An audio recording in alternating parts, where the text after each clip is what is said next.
బాబా నువ్వు వచ్చే దారిలో మూట పట్టుకుని లారీ కనిపించిందా? లేదమ్మా.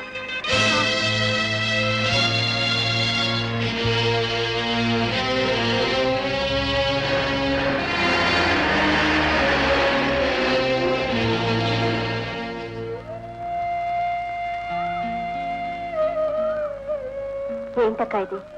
ఎన్నాళ్ళు ఇట్లా కళ్ళు కాయలు కాసేలా ఎదురు చూస్తూ కూడా ఇంటికి వెళ్దాం పదా. నువ్వు వెళ్ళమ్మా, మీ బావగారు వచ్చేస్తారేమో, ఆయనకి భోజనం ఇచ్చేస్తాను. ఇక్కడ దాకా వచ్చినాడు ఇంటికి రాకుండా పోతాడా చెప్పు? అది కాదమ్మా, ఇంకేం మాట్లాడుకో పదా.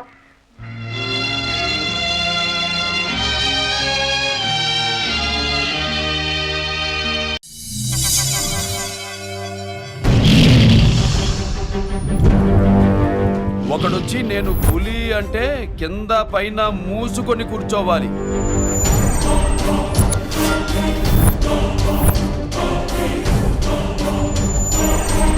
నేను చెయ్యి చాచినప్పుడే సెకండ్ ఇవ్వు. చనువిచ్చాడు కదా అని చక్కెరెక్కాలని చూస్తే చుట్టాను చూడ్డానికి కూడా స్కెల్టన్ మిగలదు.